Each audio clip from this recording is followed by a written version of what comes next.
In this segment, we're going to get some free tax advice, but first, you're going to get to know one of our new co-sponsors. His name is Clark Parker, and he probably doesn't need any introduction because he was born and raised in these parts, as we say, an Ainer specifically.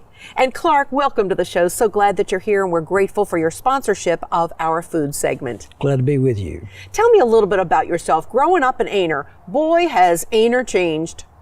It has changed a lot. It's a good little community to grow up in. We were blessed. Everybody knows everybody, and a lot of people can't stay there because there's not a lot of jobs. So we migrated back toward the ocean, and we've stayed here in the community, and it's been a blessing for me and my family.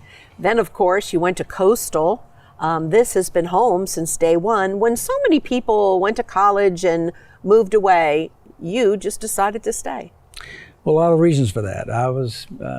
My family needed me to be home for a lot of reasons, and so that worked out. Coastal was a good opportunity for me to get there, provided me with an education opportunity, and it grew with me from a 2-year school to a 3-year school to allow me to be able to graduate in 1977. And my wife also graduated in 78. And y'all are still incredibly involved and have been incredibly benevolent, not just to the college, but to the whole community. Well, we've been blessed, and the community's blessed us with our business and our opportunities to raise our children here. And we've got we used to call them 3 boys, now they're 3 men.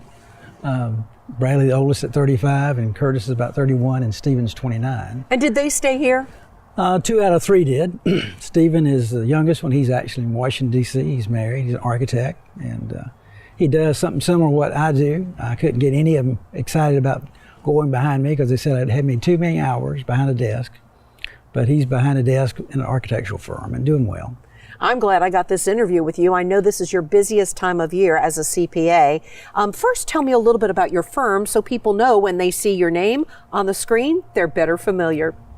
Well, Parker Owner Skipper, we've been in existence as a partnership since 2009. My partner is a senior partner, Hunter. He's been in business a little bit longer than I have, about 10 years longer. And we got a junior partner who's Samantha Skipper. Samantha, we do everything through the cloud. So she's in St. Augustine. Wow. She's a full-time CPA, and we got a full-time CPA in Greenville, South Carolina. And we got an accountant that does a lot of tax work in North Myrtle Beach. So we're basically, the cloud and the internet has helped us a lot.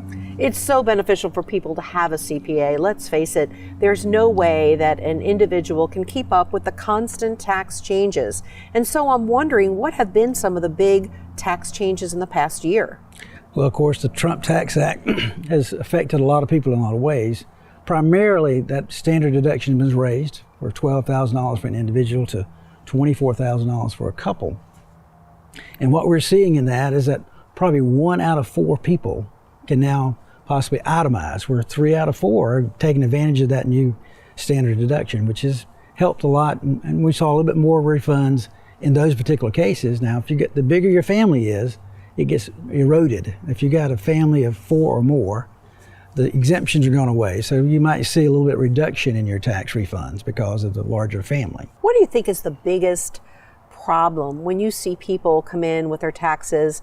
Is it that they haven't stayed organized during the year, or they misrepresent something? What do you see as some of the biggest problems that we taxpayers mess up when we're doing our taxes? Well, ironically, the biggest problem typically we see is when there's a divorce, because typically in a marriage, one person is in charge of all the tax matters and whatever.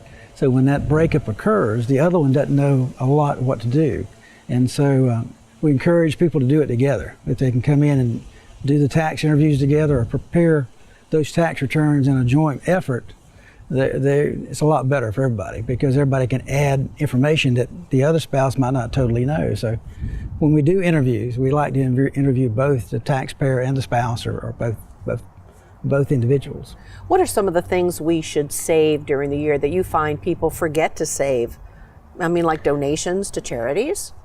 Well, I think a lot of times that people do a lot more than what they give themselves credit for. Contributions, you're talking about mileage.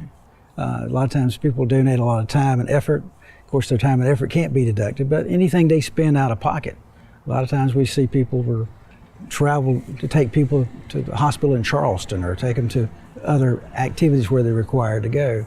That mileage can be deducted, and And then, of course, any business-related expenses, we encourage you to keep up with those, because a lot of people are too busy sometimes to maintain those receipts or keep up with those miles, but they do add up. Clark, tell me about some of the things maybe we used to take advantage of that we can't take advantage of anymore.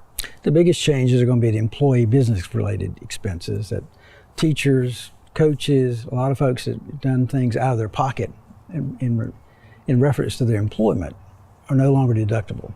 So we encourage those people to look at, if they're doing those things consistently and significantly, is they may want to encourage form their own little LLC, form their own little business, and use that as an avenue to take those deductions, where they're not allowed now in the personal exemption, personal itemized deductions. So we're seeing a lot of those being eroded. Moving expenses, which was a standard deduction, and now is only allowed to those in the military.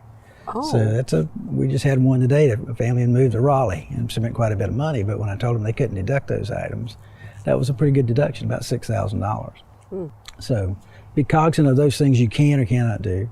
Also want to make sure that people protect their information, their Social Security numbers, their date of birth, those kind of things.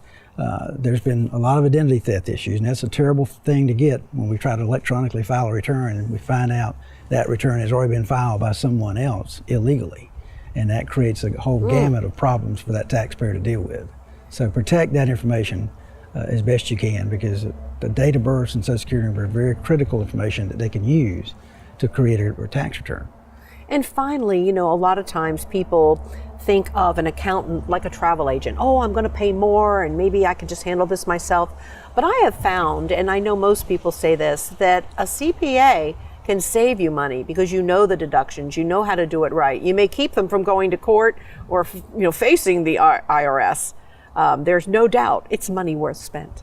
We believe that. I mean, we have continue education all the time to make sure we maintain the rules and regulations and keep up with it, because it is a constantly moving target up there in Washington. They're constantly tweaking something. And so we feel like that we're worth the money that you invest. And we've had a lot of times where people have left us and come back a couple of years later because they got a little lost in the maze. Clark, we're just so grateful to have you as part of our family here at HTC and as part of our show. And anytime you want to come back, you just let us know. We're grateful to have you as a partner and friend. I appreciate that. Thank you. Clark Parker and friends, we'll be right back.